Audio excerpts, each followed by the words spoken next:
And tonight we're hearing more about what she told police the day the toddler was taken. 7's Dan Housley live in Newburyport with the new information. Well, when that toddler disappeared, investigators were on two tracks. One, looking for the toddler, but also looking for the person that took them. We now know how their suspicions got up when they went and talked to a former babysitter the couple said they had fired. Just released court paperwork gives new details of how investigators came to charge former babysitter Abigail Hanna with kidnapping and assaulting a 2-year-old girl she once cared for. When police first questioned Hanna, they found her dirty with a twig in her hair. Court papers say Hanna explained she had smoked pot the night before and was chasing a stray cat. Police say Hanna tried to remove dirty baby clothes from her Topsfield home, and investigators say a neighbor told them Hanna recently had a miscarriage. Commonwealth has filed a motion to detain Ms. Hanna without bail. Hanna stands accused of kidnapping and assaulting 2-year-old Lyndon Albers, the toddler who disappeared from her Hamilton home last Friday morning. A couple found Lyndon by the side of the road about 8 miles away. They said she was naked with her head shaved, cuts, and cigarette burns. She's experiencing multiple psychotic symptoms, including auditory hallucinations, instructing her not to speak with me. A court psychologist agreed with Hanna's defense that the 21-year-old has serious issues, including a history of suicide attempts and memory lapses. She was unable to present a factual understanding of the charges or even understanding of where she was. Hanna's parents and supporters said nothing as they left the hearing. They released a statement earlier that says, "We are so thankful Lyndon is improving. We will also continue to care for Abby, whom we love very much." Lyndon is out of the hospital, her family back at their Hamilton home and asking for privacy. In a statement, the family says, "We have suffered a horrific ordeal. We are grateful to have our daughter back. As parents, we need to be able to restore a sense of calm, comfort, and normalcy for the well-being of our children." And the court paperwork gives no indication Abigail Hanna ever admitted what she's accused of or ever gave police any help finding the 2-year-old she's accused of taking and tossing away.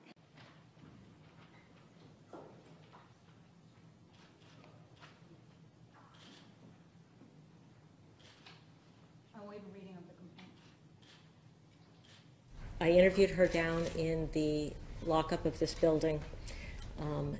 Most of the interview was conducted with her sitting on the floor. Most of the interview was conducted with her either nodding her head or shaking her head in response to my questions.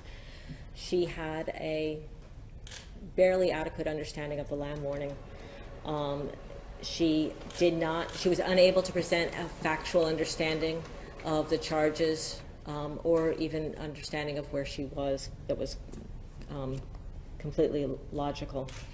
At the present time, Your Honor, she's experiencing multiple psychotic symptoms, including auditory hallucinations instructing her not to speak with me.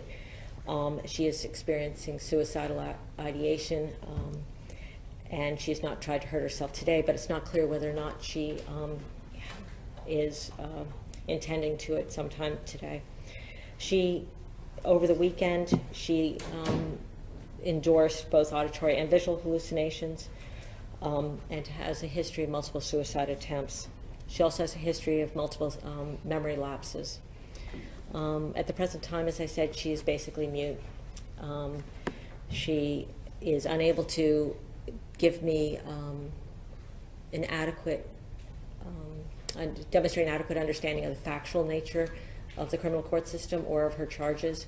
And she is demonstrating no rational ability to participate in her defense or to work with her attorney. She meets this, in my opinion, she is not competent.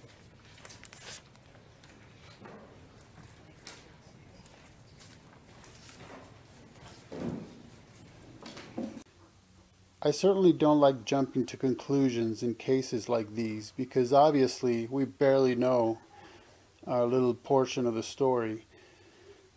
And we don't really know what happened to this girl. I mean, for all we know, she took a bad LSD hit and went on a 8-hour rampage of insanity. But some of the features of this story do line up with a way of discerning certain events via the template of the CIA's MK Ultra experiments or Monarch experiments. She's a little young to fit the general pattern. You know, they tend to be around 27 or 30 when sometimes they snap out of their mind control programming. But who knows? She might have had, apparently she had a miscarriage, so that might have broken her psychologically. And maybe she, you know, her programming got all jumbled up. She does live in Massachusetts, where there is an Air Force base, so there's a military tie there, and it wouldn't be surprising if her parents are military or government of some sort.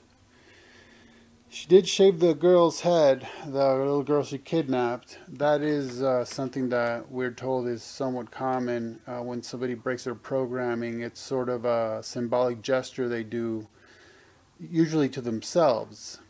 They'll shave their heads as a symbol of breaking free or breaking away. This woman, Abigail, did it to the girl she kidnapped. And, you know, for all that she might have been thinking that night, she did end up actually torturing that little girl, which would be right in line to, if she is a mind control MK Ultra victim, she herself would have been tortured, and she would be merely acting out that which she experienced, you know, in her deluded delusion. I mean, in her deluded state of jumbled memories of what she went through, she might have been acting out. So again, I mean, who knows? Maybe it was just nothing but a girl gone nuts.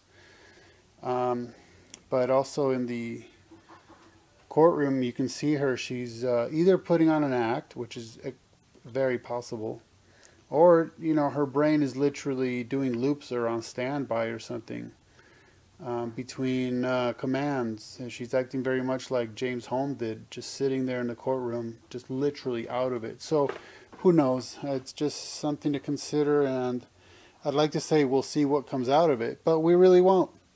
This news story will go away just like they all do, and we'll never learn much about it until maybe 5-10 years from now. Somebody feels like digging it up and writing it up, and we might find out a detail or two about it. He's wrong. Mental illness is everything. I'm the biological mother. She's the surrogate. They took him away from me, and they adopted because they know they had mental illness. Tell you, all of my family's full of FBI. He's got violence in his blood. We need to know. Don't kill him. Don't kill him. It's not his fault. I'm All right, please be seated, everyone. She was unable to present a factual understanding of the charges. She's experiencing multiple psychotic symptoms, including auditory hallucinations instructing her not to speak with me. She also has a history of multiple memory lapses. She was unable to present a factual understanding of the charges. She's experiencing multiple psychotic symptoms, including auditory hallucinations instructing her not to speak with me. She also has a history of multiple memory lapses. I don't consider myself a conspiracy buff at all, but when they get a lot of coincidences, I get a little suspicious and call me crazy. Polls, weird talk shows, crazy groups every Sunday telling you what you think. The Republicans and the Democrats conspire with one another, which they do. There is a conspiracy by big business against American democracy. We know that there was a conspiracy. There was a conspiracy. There was no conspiracy. Was there a conspiracy? A communist conspiracy directed out of Moscow. The right-wing conspiracy. Communist conspiracy is a deliberate and predictable plan of action to subvert the world. Right-wing conspiracy. It's an international criminal conspiracy. Vast right-wing conspiracy. Great conspiracy. There are all these conspiracy theories. Was there a conspiracy? I don't know. Perhaps themselves even involved in the conspiracy. There was a conspiracy. No evidence of a conspiracy. Anybody would have to be a fool nowadays to dismiss conspiracy. Conspiracy theory. Cockeyed conspiracy theory. Conspiracy theory exists because there really is conspiracy. But they never told a soul about it. In fact, they engaged in a vast conspiracy. You get accused of being a conspiracy theorist, of being a paranoid. The historical context of actual conspiracy. A conspiracy of bad people. As always happens at some point in a conspiracy, One night, Cousin Eddie got drunk in a honky-tonk and spilled the beans.